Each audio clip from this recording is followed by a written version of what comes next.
Welcome back to Solentha Stories.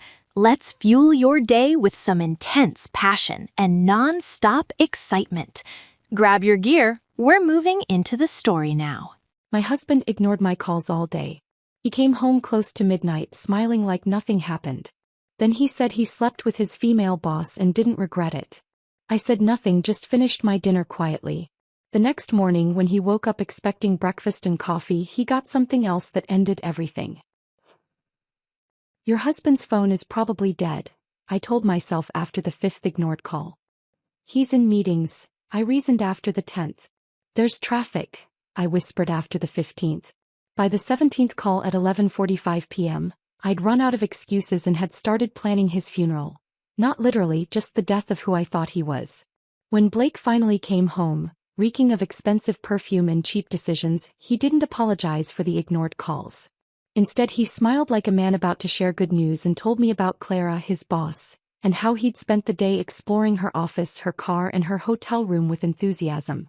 If you believe no one should have to tolerate 17 ignored calls from their spouse, please consider subscribing. It's free and helps us share these important stories. Now let's continue. But I'm getting ahead of myself.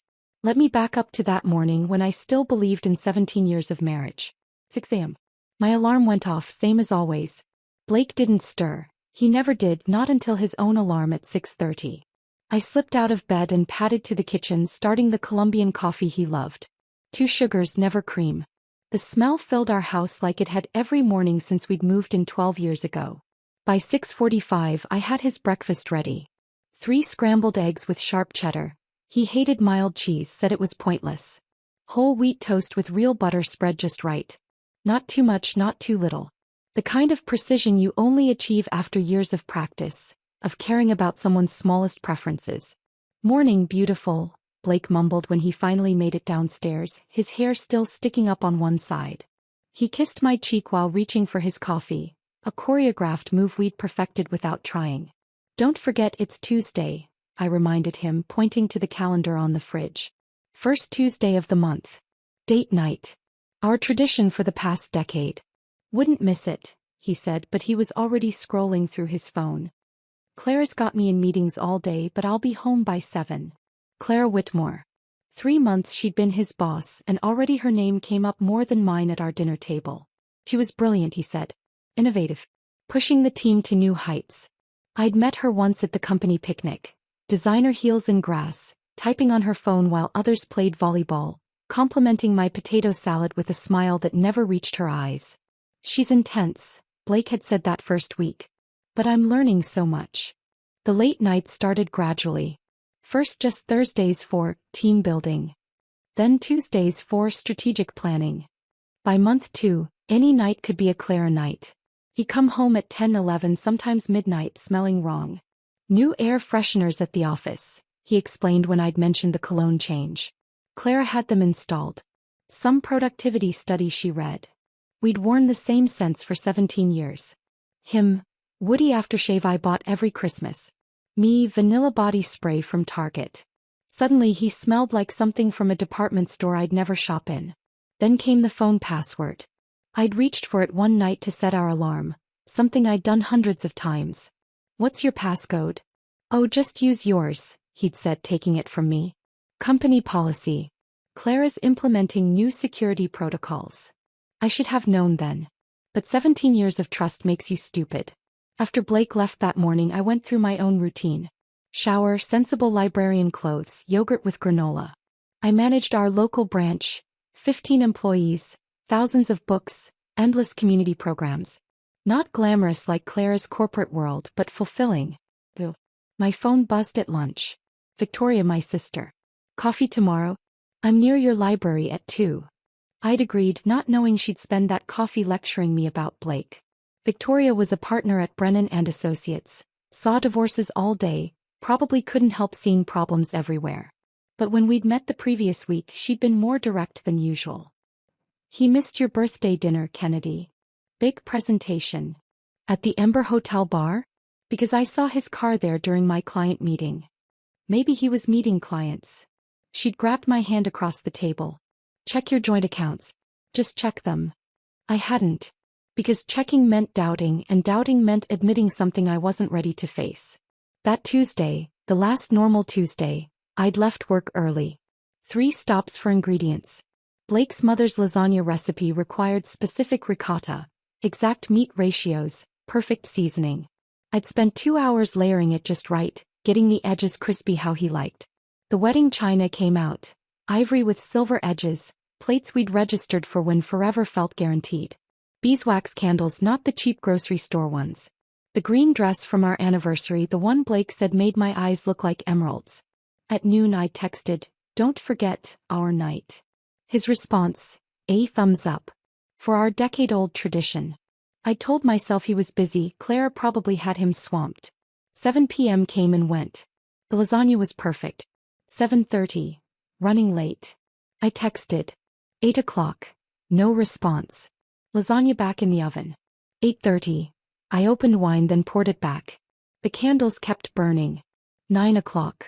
Another text. Everything okay?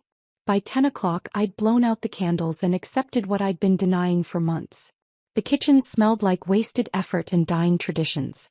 The empty chair across from me might as well have had Clara's name on it. That's when the real calling started. Not casual check-ins but insistent, worried calls. The kind a wife makes when her husband could be in an accident. Or in someone else. Each unanswered ring felt like a small betrayal. By call 17 I wasn't worried anymore. I was planning. Not revenge, not yet. Just restructuring my understanding of the last 17 years. The expensive perfume hit me before Blake even fully entered the house. Not his cologne, not mine. Something floral and aggressive, the kind worn by women who take what they want. Long day at the office? I asked, my voice steadier than my hands. He grabbed a beer, didn't even look at the cold lasagna on the counter. You could say that. Then came the words that shattered everything while I sat there, fork in hand, his mother's lasagna growing colder on the wedding china we'd picked out when we thought we knew what marriage meant. The fork clattered against the plate as I set it down. Blake was still talking, still describing his day with Clara like he was recounting a vacation. My phone sat between us on the counter, screen dark, holding the evidence of 17 attempts to reach him. 17 times I'd needed to hear his voice. But I had to understand how we got here first. At 6:15 p.m. I'd made the first call. Traffic on Tuesday was always heavy downtown. Blake complained about it constantly. The phone rang 5 times before going to voicemail. His recorded voice, cheerful and professional. "You've reached Blake Carver. Leave a message." I didn't leave one. He'd see the missed call, figure I was checking in about dinner. The lasagna had just gone into the oven for its final browning, filling the house with the smell of home. 6:30 came without a return call. Unusual but not alarming. Clara probably had him trapped in one of her famous quick sync meetings that lasted hours. At 7 o'clock, when his empty chair stared back at me across the candlelit table, I called again. This time it rang only twice before being sent to voicemail. Declined. My chest tightened slightly. Blake never declined my calls. Even in meetings he'd let it ring out naturally. 7:30 third call. My voice was light when his voicemail picked up. "Hey, just checking if you're okay. Dinner's ready when you are." By 8 o'clock the concern was real. 4 calls now, each one building a knot in my stomach. I walked to the living room window, peering out at our empty driveway. The Hendersons across the street were having dinner, their dining room window glowing warm. Normal people having a normal Tuesday. The 5th call at 8:15 made me feel foolish. Was I becoming one of those wives? The ones who couldn't give their husbands space? But we had plans. Sacred plans. First Tuesday plans that had survived job changes, family deaths. Even that year Blake had pneumonia. 8:45. Calls 6 and 7 happened back to back. My fingers were starting to shake as I dialed. Not from anger yet, just confusion mixed with the first bitter taste of fear. Car accidents happened. Heart attacks happened to men Blake's age. All sorts of terrible things happened while wives waited with cooling dinners. By 9 o'clock I was scrolling through our text messages, looking for clues I'd missed. The pattern jumped out immediately. In meetings, 12 times in the past month.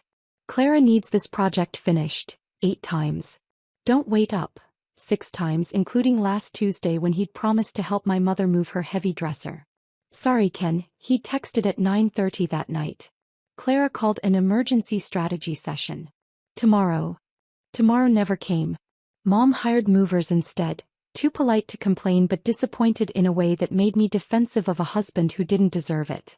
Call number 10 at 9:45. My hands were definitely shaking now. The lasagna had long since been removed from the oven, sitting on the stovetop like an accusation. I found myself bargaining with the universe. Let him be okay and I'll never complain about Claire again. Let him answer and I'll forget about the cologne, the passwords, the late nights. The phone stayed silent. At 10:15, between calls 11 and 12, I opened our laptop. Blake's email was still logged in, he never remembered to sign out. The subject lines from Clara filled his inbox. Need you on this, can you stay late? Quick drink to celebrate? Quick drink. Plural activities disguised as singular professional needs. 10:30 brought an unexpected interruption. My phone rang, not Blake but Mrs. Patterson from next door. Relief and disappointment crashed together. Kennedy, dear, is everything all right? Her voice carried that particular concern of nosy neighbors who actually care. I noticed Blake's car hasn't been in the driveway much lately. He's been working late. The lie came automatically. Oh, that explains it. Though I did see him last week at 2 a.m. coming home. Scared me half to death. I thought someone was breaking in. Poor thing, returning from the hospital at that hour. My blood chilled. The hospital? Well, I assumed. Where else would someone go at that hour? Is your mother okay? My mother was perfectly fine. I'd had lunch with her 3 days ago. She's good. Thanks for checking, Mrs. Patterson. Call 13 at 10:45. 14 at 11 o'clock. Each ring echoed in the quiet kitchen. The candles had burned down to stumps, wax pooling on the good tablecloth. I was pacing now, a path from sink to table to refrigerator and back. My wedding ring caught the light with each pass, sending little rainbows across the wall. 17 years since Blake had slipped it on my finger, promising to answer whenever I called. 11:15, call 15. I left a message this time, my voice carefully controlled. Blake, I'm worried. Please just let me know you're safe. That's when my phone buzzed with a notification that wasn't from Blake. American Express. New charge of $400 at Ember Hotel Restaurant, 8:47 p.m. My hands stopped shaking. Everything stopped shaking. The world went very still and very clear. I opened the app with steady fingers. There it was, itemized like evidence. Ember Hotel Restaurant. Table for 2. Champagne, not the house brand but Veuve Clicquot. 2 entrees, filet mignon and salmon. Dessert, chocolate soufflé for 2. For 2. While I'd been warming and rewarming a lasagna made from his mother's recipe, Blake was having champagne and soufflé. The same restaurant where Victoria had seen his car. The place he was supposedly never going to be. Call 16 at 11:30. I didn't expect an answer anymore. The sound of his voicemail had become familiar as a funeral hymn. But I called anyway, needing to complete the ritual, needing to give him every chance to not be who I now knew he was. 11:45, call 17. The last one. I sat at the kitchen table, the cold lasagna my only company, and dialed one final time. As it rang, I looked at my reflection in the dark window. The woman staring back wasn't the worried wife anymore.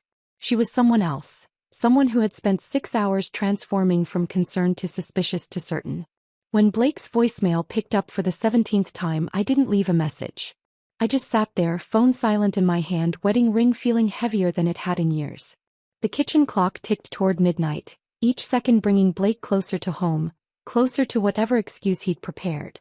But I already knew the truth. The 17 calls weren't ignored because he couldn't answer. They were ignored because Clara Whitmore was more important than 17 years of First Tuesdays. The champagne toast at 8:47 p.m. was his real priority. The soufflé for 2 was his actual date night. I straightened the wedding china, dumped the cold lasagna in the trash and waited. Not like a worried wife anymore but like a woman preparing for war. The kitchen clock showed 11:58 when I heard Blake's key in the lock. I stayed seated, my hands flat on the table, breathing steady. The door opened to whistling, actually whistling, My Way by Sinatra. The irony would have been funny if it weren't so cruel. Blake walked in like he'd just closed a $1 million deal. His tie hung loose, shirt untucked on one side, that particular dishevelment that comes from hasty redressing. But it was his smile that stopped me cold. Not guilty, not apologetic, but satisfied. The smile of a man who'd gotten exactly what he wanted. He went straight to the refrigerator without even glancing my way. The beer bottle hissed open. He took a long pull, then finally noticed me sitting there in the dim light. Still up. He leaned against the counter, casual as Sunday morning. Thought you'd be in bed by now. It's Tuesday. My voice came out steadier than I felt. First Tuesday. Oh. Not even a flinch of recognition. Right. Sorry about that. Got caught up. Caught up. Like our decade-old tradition was a dentist appointment he'd forgotten to cancel. Long day at the office? I asked, the words careful and measured. You could say that. He took another sip of beer, then set it down with the kind of deliberation that meant something big was coming. Actually, Kennedy, since you're up, we should talk. My spine straightened. Okay. Blake rolled his shoulders back and his whole demeanor shifted. Not to shame or guilt, but to something else entirely. Pride maybe. Or relief. I slept with Clara today. The words landed between us like dropped glass. Sharp, dangerous, impossible to take back. I waited for more. An explanation. An apology. Something. Instead, Blake continued like he was giving a presentation. Multiple times, actually. In her office after everyone left. Then in her car in the parking garage. Then at the Ember Hotel. He paused, meeting my eyes directly. And Kennedy, I don't regret a single second of it. My hand found the fork beside my plate. The cold lasagna was still there, congealed and pathetic. I took a bite, chewed slowly, tasted nothing but made myself swallow. That's it. Blake's voice pitched higher. That's your reaction? I took another bite. The lasagna needs more oregano. His face twisted in confusion. I just told you I heard you. Another bite. The mechanical motion of eating kept my hands busy, kept me from throwing the plate at his head. You had relations with your boss in 3 different locations. Very thorough. Kennedy, what would you like me to say? I set down the fork carefully, dabbed my mouth with a napkin. Congratulations on your successful networking? Should I update your LinkedIn? Blake Carver. Now offering intimate consultations with management? The beer bottle slammed down. I just told you I cheated on you and you're making jokes? No, I said, taking one more bite. You told me you destroyed our marriage for a woman who signs your paychecks. I'm eating dinner. There's a difference. Blake's carefully prepared speech was crumbling. This wasn't the script he'd rehearsed. He'd expected tears, shouting, maybe thrown dishes. Something dramatic he could work with, apologize through, maybe even spin into being partially my fault. But calm wasn't in his playbook. You're in shock, he decided, moving closer. Kennedy, we need to process this. We. I laughed, but it came out sharp. There is no we anymore. He just made that very clear. 3 times clear, apparently. His face flushed. This attitude isn't helping anything. Oh, I'm sorry. Let me try again. I stood, cleared my throat dramatically. Oh, Blake, how could you? Our 17 years meant nothing? Please, tell me more about how Clara's office desk compares to our marriage bed. I'm dying to know the details. Stop it. No, really. Did she compliment your performance review? Give you 5 stars. Employee of the month. You're being childish. And you're being escorted out of my kitchen. I picked up his beer, poured it down the sink. Go upstairs, Blake. Pack a bag. Find a hotel. Maybe the Ember has a loyalty program now. His jaw clenched. This is my house too. Your name might be on the deed, but you just forfeited your welcome. Unless you'd like me to call Victoria right now and start proceedings immediately. Blake stared at me like I'd grown another head.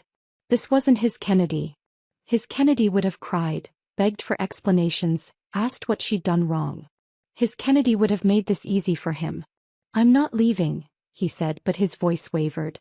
We need to talk about this. Like adults. Adults don't come home at midnight bragging about their affairs.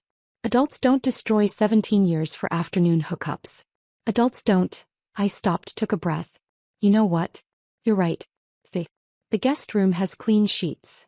Blake grabbed his beer bottle, realized it was empty, set it down again. Kennedy, No. I held up my hand. You had your confession. You got to unburden yourself, transfer your guilt to my shoulders. But I'm not carrying it. Whatever you thought would happen next, whatever reaction you wanted, you're not getting it. He stood there for another moment looking lost. This was supposed to be his moment of brutal honesty, his chance to be the bad guy who at least had the courage to confess. Instead he just looked small and stupid, holding an empty beer bottle while his marriage dissolved in real time. Finally he turned toward the stairs, his footsteps heavy with confusion rather than remorse. He paused at the doorway. "We'll talk in the morning. When you've had time to process." "Sure," I said, already pulling out my laptop. Sweet dreams. The moment his footsteps faded upstairs, I opened a new spreadsheet. My fingers flew across the keyboard with the efficiency of 17 years of shared passwords and joint everything. The document title typed itself, Project Silent Storm. First column, assets. Checking account, savings, investment portfolio, both cars, the house with its conveniently forgotten detail. The mortgage in my name only thanks to Blake's credit disaster in year 5. Second column, liabilities.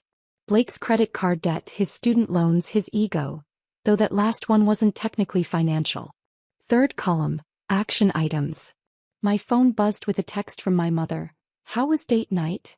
I typed back, "Memorable." Then I opened another message to Victoria. "Need the shark. Not the lawyer. The shark." 3 dots appeared immediately.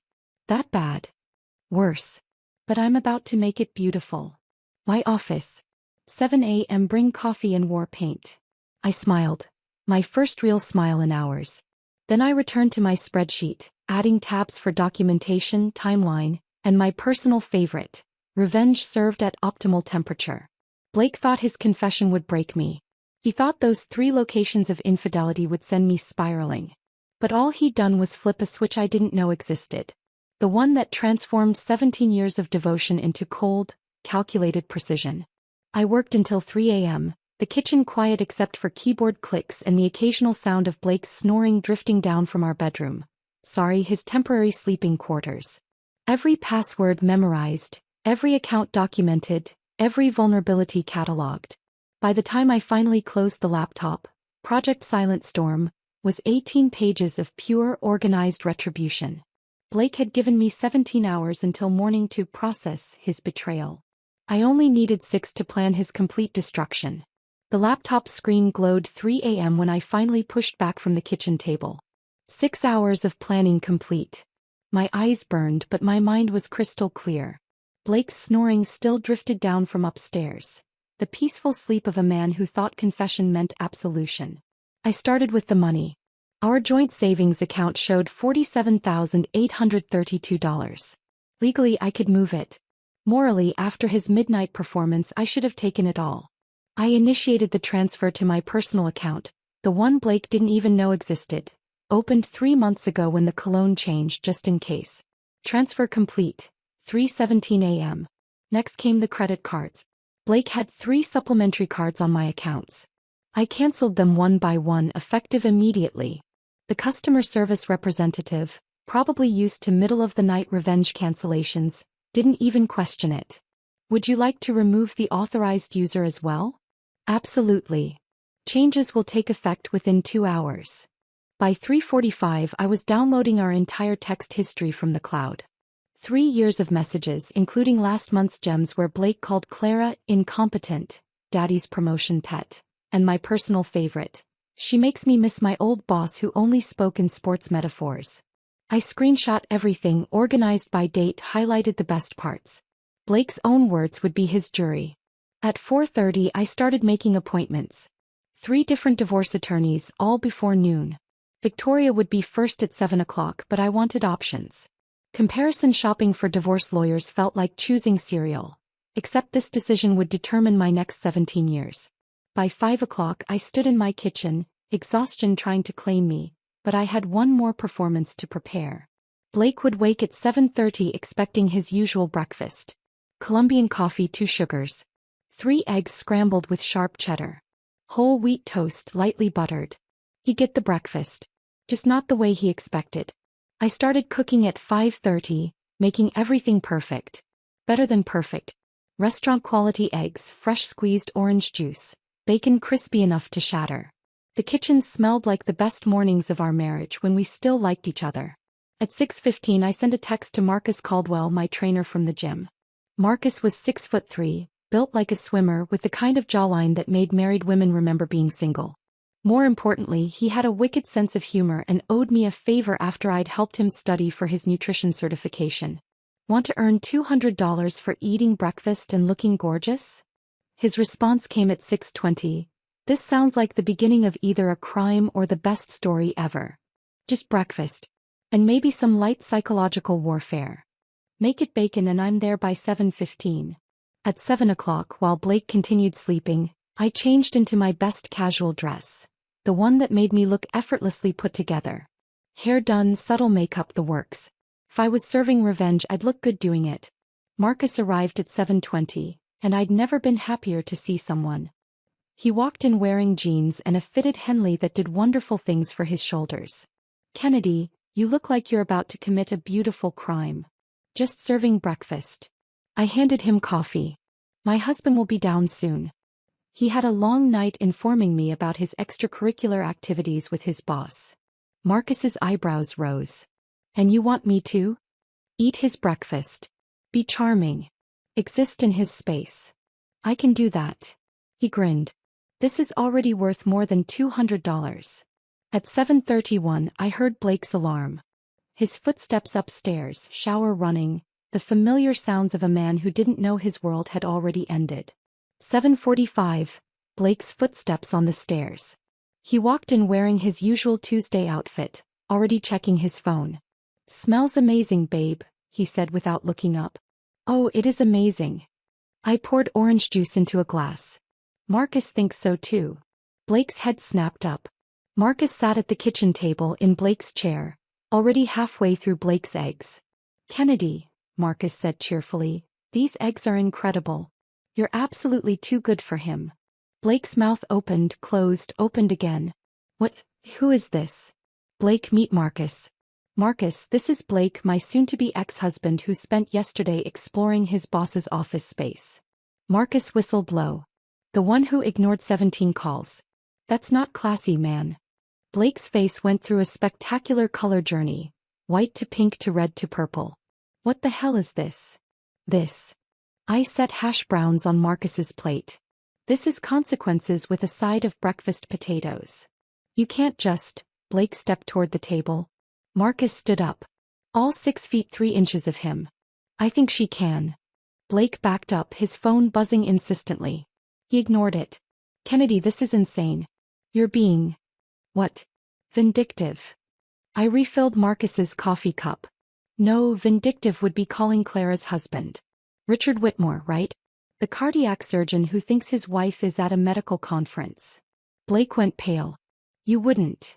I pulled out my phone, showed him Richard's contact information already loaded. I've got screenshots, Blake. Tuesday at 2:47 p.m., you called Clara insatiable. The same Tuesday you told me you were in budget meetings. Marcus took another bite of eggs, watching like this was premium entertainment. Tuesday afternoon? Bold move. Stupid but bold. Blake's phone rang. Clara's name on the screen. He declined it. You should probably answer that, I said sweetly. She's been calling since 7 o'clock. Something about her husband finding hotel receipts. Blake fumbled for his wallet, pulled out his credit card. I need to. That card was cancelled at 3:17 this morning. The blue one was cancelled at 3:22. The emergency visa at 3:26. You'll have to use your personal account. I smiled. The one with $73 in it. The doorbell rang. Perfect timing. Victoria walked in like she owned the place, power suit immaculate, briefcase in hand. Morning, Kennedy. Blake. She said his name like it left a bad taste. What's she doing here? Blake's voice cracked. Victoria set her briefcase on the counter, pulled out a folder. My job. Here's your separation agreement. You have 48 hours to respond. I suggest getting a lawyer. This is ambush. No, Victoria said calmly, this is consequence. Also Claire Whitmore? She's named in the complaint. Turns out her company has a strict non-fraternization policy. HR will be interested.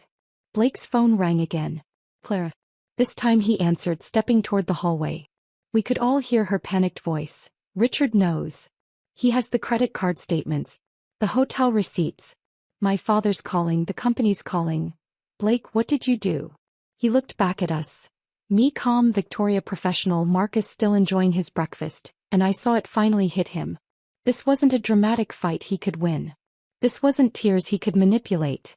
This was calculated, organized, and already in motion. Blake rushed outside with Clara still screaming through his phone. Through the window, I watched him pace our driveway, one hand pressed to his forehead, the other gripping the phone like it might save him. Victoria, Marcus, and I stood in my kitchen, silent spectators to the beginning of his collapse. I need to go, Blake said into the phone, loud enough for us to hear.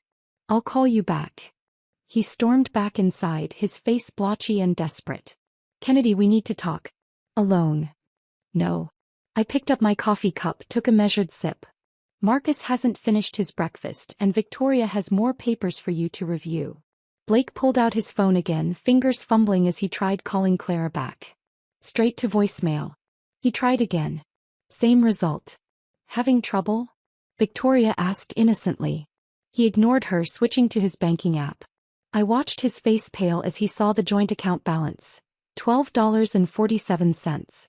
Just enough to keep it open, not enough to matter. The ATM, he muttered, grabbing his keys. I'll just... Save yourself the trip, I called after him. All 3 cards were cancelled hours ago. He spun around. You can't do this. That's joint money. Victoria corrected. Past tense. All perfectly legal, by the way. Blake's phone buzzed with texts. His eyes widened as he read, his thumbs flying across the screen. More texts came through rapid fire. His face went from pale to gray. Problems? Marcus asked, helping himself to more bacon. Blake didn't answer. He was too busy calling someone. Mom. His voice cracked like a teenager's. Mom, I need to explain. Even from across the room I could hear his mother's voice, sharp and disappointed.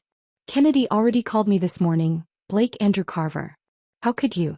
That sweet girl who makes my lasagna recipe better than I do? Who remembers my birthday when you forget? Mom, please. Don't you mom please me. 17 years, Blake. 17 years she put up with you, and this is how you repay her? With that woman. He hung up on his own mother. Marcus stood stretched. Well, this has been enlightening. Kennedy, those eggs really were incredible. He pulled out his wallet, but I waved him off. Keep it. You earned it just by being here. After Marcus left, Blake slumped against the counter. His phone kept buzzing. Texts from coworkers, friends, people who'd already heard. The modern wildfire of gossip, spreading faster than California drought season. I have a book club meeting, I announced, checking the time. Victoria, can you handle things here? By pleasure.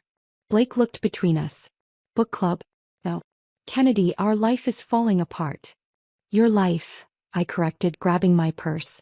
Mine is just getting interesting. 20 minutes later, I sat in Martha's living room surrounded by 6 women who'd known me since before Blake, during Blake, and now, blessedly, would know me after Blake. The book lay forgotten on the coffee table. Honey, Martha said, pouring wine despite it being 10 a.m., tell us everything. So I did. Calmly, factually, even with a touch of humor. The 17 calls, the midnight confession, the breakfast ambush. They gasped at the right moments, anger burning in their eyes like protective mothers. Janet, who worked in Blake's company HR department, nearly choked on her wine. Clara Whitmore? Oh, honey, no. We've had 3 complaints about her already. Inappropriate conduct with subordinates, creating hostile work environment, using company resources for personal activities. Personal activities? I asked. Let's just say the security cameras in the parking garage have been very educational. Your Blake isn't her first office romance. He's just the first one stupid enough to confess to his wife. My phone rang. Unknown number. Hello. Mrs. Carver? This is Richard Whitmore. The room went silent. I put him on speaker. Dr. Whitmore, I said carefully. Please call me Richard. I wanted to thank you for the anonymous tip about checking credit card statements. Very illuminating. I don't know what you... It's fine, he interrupted, his voice surprisingly warm. I'm not angry with you. You're as much a victim here as I am. More actually. This is Claire's 4th affair that I know of. But this time she chose the wrong couple to destroy. The women around me leaned in closer. I've already contacted Blake's company, Richard continued. Sent them some interesting documentation about Clara's patterns. Did you know she specifically targets married men? It's like a game to her. My stomach turned. I didn't know that. I've also spoken with my lawyer. He's very interested in collaborating with yours. Clara doesn't know it yet, but she's about to lose everything. Her father got her that job, you know. He's on the board. Was on the board. He resigned this morning when I sent him the evidence. Oh. I'm sorry this happened to you, Kennedy. Blake's an idiot, but Clara, she's a predator. She'll destroy him now that the fun is over. That's what she does, conquers then discards.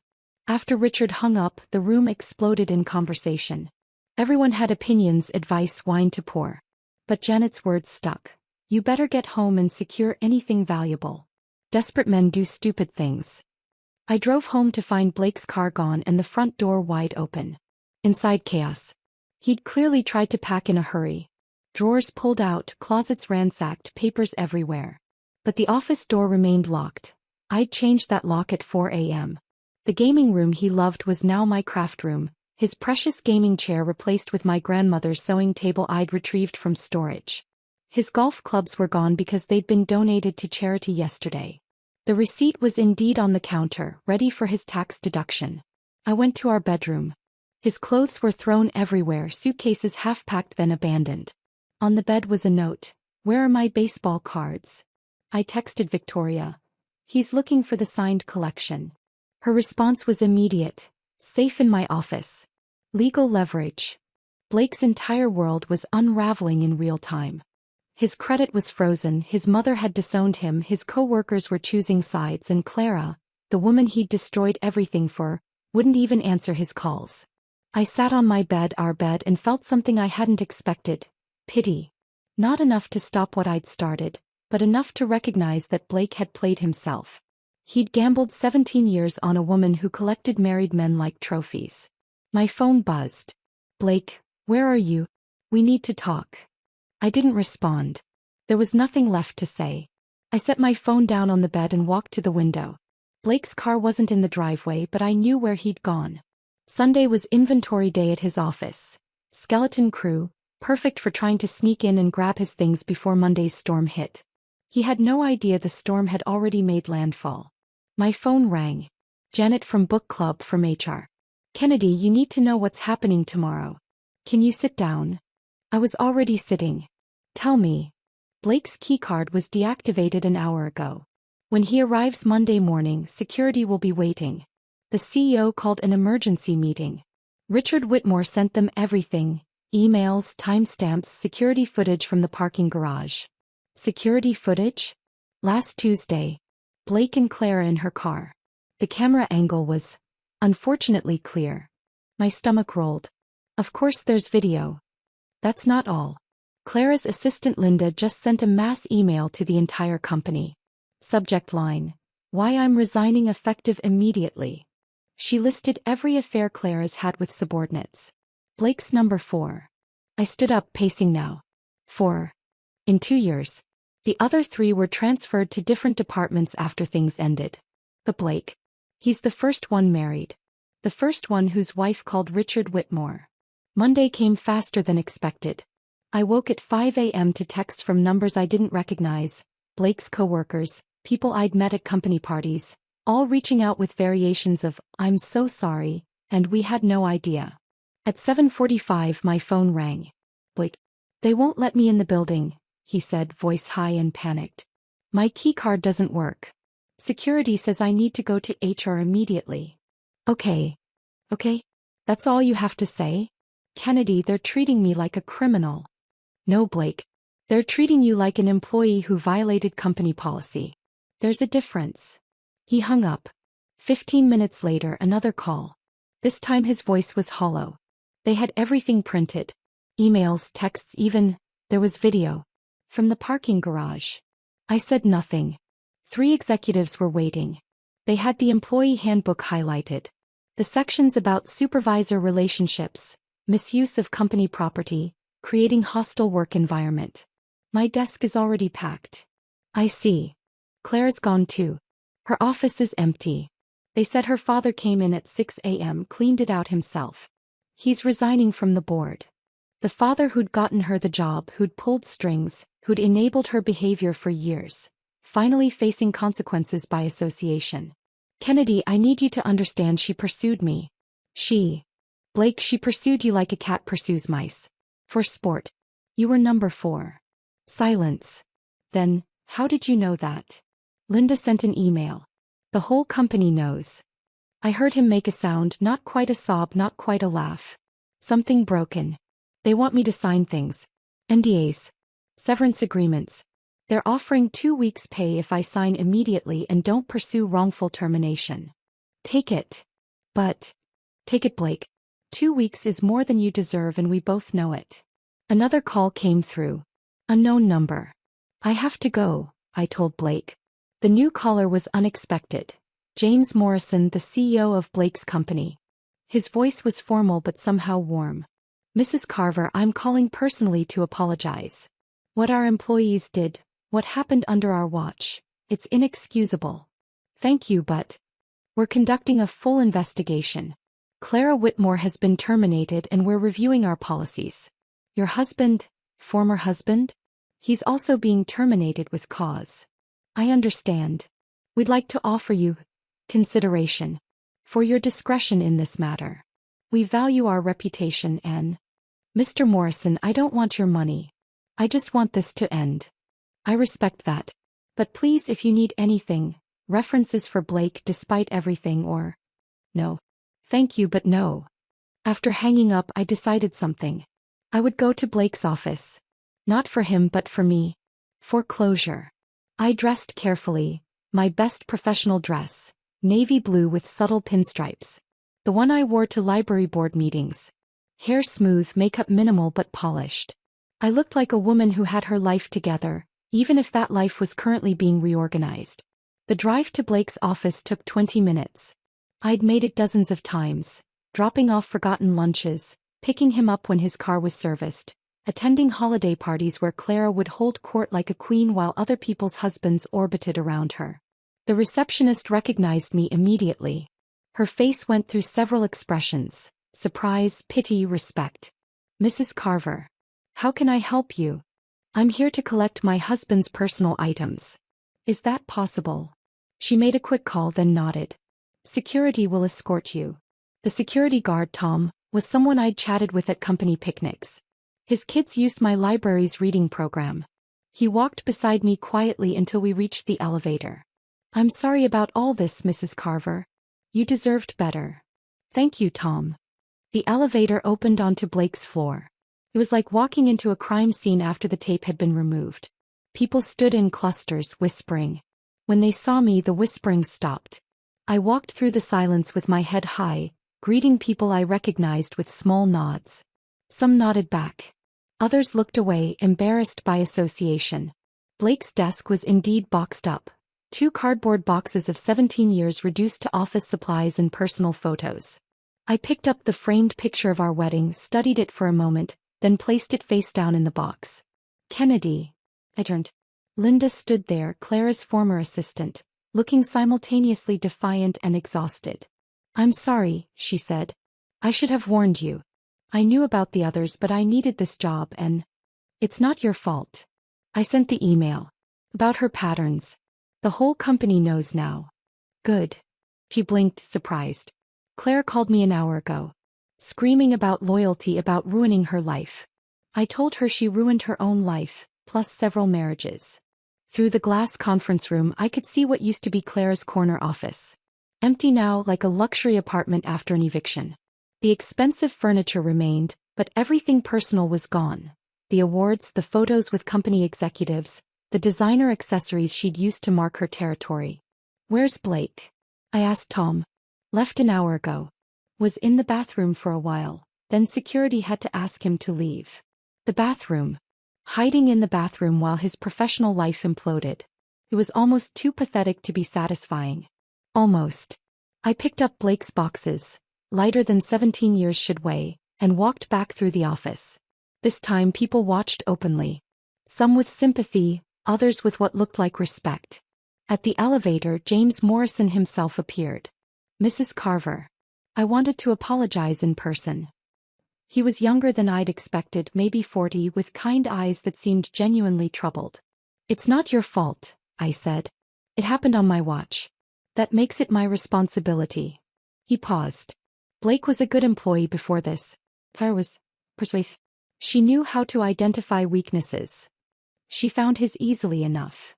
If you need anything. I don't. But thank you. As the elevator doors closed, I saw the office already returning to its whispered conversations, the scandal becoming mythology in real time. By tomorrow the story would be legend. By next week company policy.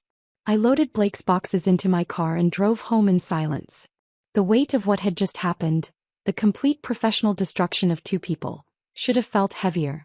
Instead I felt oddly light, like I'd finally set down luggage I didn't realize I'd been carrying. My phone buzzed as I pulled into my driveway. Richard Whitmore. Kennedy, I have an unconventional request. Clara's birthday is Thursday. She made reservations months ago at Marcello's, her favorite restaurant. Non-refundable, of course. I thought perhaps you'd join me for dinner? Call it a celebration of freedom. Marcello's. The place Blake could never afford but Clara treated like her personal dining room. That's 3 days away. Enough time for word to spread. Enough time for them to know we'll be there. I understood immediately. This wasn't about dinner. This was about being seen. What time? 8 o'clock. In Kennedy? Where something memorable. Thursday arrived wrapped in drama. My phone had been buzzing all day with texts from people who'd heard about the Marcello's reservation. Small towns had nothing on corporate gossip networks. I chose a red dress. Not subtle, not safe, but absolutely unforgettable. The kind of dress that said I wasn't hiding, wasn't broken, wasn't ashamed. Blake had texted 6 times asking if the Marcello's rumor was true. I didn't respond. Richard was already waiting when I arrived, standing by the bar in an impeccable suit. He looked like what he was, successful, established, and completely unbothered by his imploding marriage. You look stunning, he said, offering his arm. Shall we give them a show? The restaurant was packed, and I recognized at least a dozen faces from Blake's company. Phones appeared like weapons, subtle and not so subtle photos being taken. Good. Let them document this. The maitre d' led us to Clara's usual table. Center of the room, impossible to miss. Richard pulled out my chair with theatrical courtesy. Before we order, he said, voice carrying, a toast. He raised his water glass, waiting until the restaurant quieted just enough. To wives who know their worth, he said clearly, and to husbands who learn too late what they've lost. Someone actually applauded. Just one person, but it was enough. Richard smiled and clinked his glass against mine. Now, he said quieter, let me tell you what those two are actually doing right now. He pulled out his phone, showed me a text from his private investigator. Blake had moved into Clara's guest room after Richard kicked her out of their house. The photo showed Blake carrying a single suitcase into a shabby apartment complex. She's living in a 1-bedroom in Riverside Gardens, Richard said. Her father cut her off completely. Frozen her trust fund pending investigation of moral turpitude. That's actually the legal term. Blake's living on her couch? Guest room is generous. It's a Murphy bed in what she uses as a home office. My investigator says they've been fighting constantly. Apparently, the thrill of sneaking around was the only thing keeping them interested.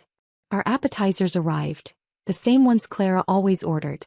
Richard had done his homework. She called me yesterday, he continued, crying about her career being over. I reminded her that she chose to sleep with subordinates. 4 of them. That Blake was just the latest in her collection. My phone buzzed. A text from my mother. Are you at Marcello's with that handsome doctor? Mrs. Patterson just showed me a photo from Facebook. The modern speed of humiliation. Instagram stories, Facebook posts, text chains. Blake and Clara were probably watching their public shaming in real time from her Murphy bed. How are you so calm about this? I asked Richard. Because I've been planning my exit for a year. Clara's affairs weren't a surprise. Blake was just the excuse I needed to finally file. He smiled. Plus, I protected my assets long ago. She'll get the minimum required by law, nothing more. Our entrees arrived. Richard had ordered the house special for both of us, something Clara apparently bragged about discovering. You know what the ironic part is? Richard said, cutting into his fish. She thinks she's some kind of romantic rebel. In reality, she's just a cliché with daddy issues and a personality disorder. Harsh but probably accurate. Halfway through dinner, my phone rang. Blake's mother. I'm at dinner, I answered. Can I call you back? Oh honey, I just wanted to say, that photo of you in the red dress at Marcello's? You look absolutely radiant. That doctor is very handsome. Thank you, Patricia. Also, I sent flowers to your house. The card explains everything. Blake is no longer welcome at Sunday dinners. She hung up before I could respond. Your mother-in-law? Richard asked. Former. And apparently I'm keeping her in the divorce. We both laughed, real laughter, not the bitter kind. My phone buzzed again. Victoria, Blake just called asking about his 401k. I explained the early withdrawal penalties. He actually cried. I showed Richard the text. He raised his glass again. To financial justice. As we were leaving, Richard paused at the door. Oh, I forgot to mention. Claire's apartment? Her car was repossessed this morning. Apparently, Blake's been trying to use her credit cards for groceries. They keep getting declined. How do you know all this? She texts me constantly. Begging, threatening, pleading. I don't respond, but I do read them. It's better than Netflix. Outside Marcello's, Richard walked me to my car. Thank you for this, Kennedy. For playing along with my little revenge dinner. Thank you for making it possible. One more thing, he said, pulling out an envelope. Blake's final paycheck was mailed to your house since that's still his address on file. 2 weeks severance. I'd cash it quickly. I drove home to find my mother hosting her monthly garden party. 20 women in my backyard, wine flowing, voices carrying. I tried to sneak inside, but my mother spotted me. Kennedy. Everyone, Kennedy's here. Fresh from her dinner at Marcello's. The women swarmed, all talking at once. Mrs. Patterson loudest of all. We should start a support group. Wives who won. We'll meet monthly, drink wine, and celebrate leaving terrible husbands. My mother was serving potato salad, using Clara's recipe that she'd brought to last year's company picnic, but somehow better. I added pickles, Mom said proudly. Clara's version was bland. Like her personality. Patricia's flowers were on my kitchen counter. 24 roses with a card. You were always too good for my son. Love always, Mom. As the party continued outside, I sat at my kitchen table and opened the letter Victoria had messengered over. Blake's financial summary. The house, mine. His 401k, decimated by penalties. The car he drove, repossessed since it was leased under my credit. Country club membership, cancelled. The final line made me pause. Recommend employment urgently. Spousal support calculations begin next month. Blake would owe me support. The unemployed, couchsurfing former executive would have to pay his librarian ex-wife monthly support. I poured myself wine and rejoined the party. The women were still talking, sharing their own stories of survival and revenge. Mrs. Patterson was describing her first husband's affair with his secretary. So cliché it was almost boring. How's Blake handling everything? Someone asked. He's living his dream, I said. Shacking up with his boss in her one-bedroom apartment. Well, former boss. She got fired too. The group erupted in laughter and fresh rounds of toasting. To karma, to justice, to freedom, to better choices. As the sun set and the party wound down, I stood in my backyard no longer ours, and felt the full weight of victory. The last guest left around 10, taking with them the empty wine bottles and stories of survival. I stood alone in my backyard. The string lights Mom had hung casting soft shadows across the grass. The night was mine now, quiet, peaceful, and completely free of waiting for someone who would never prioritize coming home. 6 months passed like pages in a book I was finally enjoying reading. The library board called me into a meeting on a Tuesday. Another Tuesday, but this one brought promotion, not betrayal. Regional manager for 3 branches, 20% salary increase, and an office with windows that actually opened. You've shown remarkable leadership during a difficult period, the board president said. We need someone with your strength. I almost laughed. My strength had been born from Blake's weakness. Marcus still came by the library on Fridays bringing coffee from the good place downtown. We'd become real friends. The The kind without agendas or $200 breakfast performances. You look different, he said one Friday, setting a latte on my new desk. Lighter. Amazing what happens when you drop 200 pounds of dead weight, named Blake. He laughed. Speaking of, did you hear? He's working at Morrison & Associates now. Junior position. My buddy works there, says Blake brings his lunch in Tupperware and takes the bus. The man who once insisted on valet parking was taking public transportation. There was poetry in that. My book club had transformed too. What started as wine and gossip evolved into something unexpected. A small wine distribution business. Martha had connections with local vineyards, Janet handled the legal structure, and I managed the books. Wives Who Won Wines was born from a joke at my mother's garden party but had already turned its first profit. We should send Blake a bottle, Janet suggested during our meeting. The cheap stuff. No, I said. He doesn't get space in our success story. Mom had finally stopped asking about grandchildren. Last week over lunch she'd simply said, "You've been through enough, honey. Whatever makes you happy is enough for me." It was Thursday when Blake reappeared. Not a special Thursday, just a rainy one in November. I was reading on my couch when the doorbell rang at 8 p.m. Through the peephole I saw him, soaked, shabby, holding grocery store flowers already wilting from the rain. I opened the door but didn't invite him in. "Kennedy." His voice cracked on my name. "Can we talk?" "We're talking." Inside. "I'm soaking." "That sounds like poor planning on your part." He stood there, rain running down his face, looking nothing like the man who'd walked in whistling that midnight. This version was deflated, desperate, and somehow smaller. "Clara left me," he said. "For a pharmaceutical executive. Apparently I was just revenge against Richard." I said nothing, just watched the rain fall behind him. "I'm working at Morrison now. Junior consultant. I make half what I used to. I take the bus, Kennedy. The bus. And I realize what I lost. What I threw away. You are. Stop." I held up my hand. "Your realization came 17 months too late. I'm not interested in your hindsight clarity. Please, Kennedy. I know I destroyed everything, but maybe..." "There's no maybe, Blake. You didn't just cheat. You came home proud of it. You looked me in the eye and bragged about destroying our marriage." The rain picked up, soaking through his thin jacket. The grocery store flowers drooped further. "I'll do anything," he said. "Counseling, therapy, whatever you want. What I want is for you to leave." He stood there another moment, rain and regret making him look almost sympathetic. "Almost. Can I at least come in to dry off?" "No." I closed the door on his face, went to the kitchen and made myself tea. Through the window, I watched him stand on my porch for another 5 minutes before finally walking away, shoulders hunched against the rain. My phone buzzed. "Richard, tennis tomorrow? 9 a.m.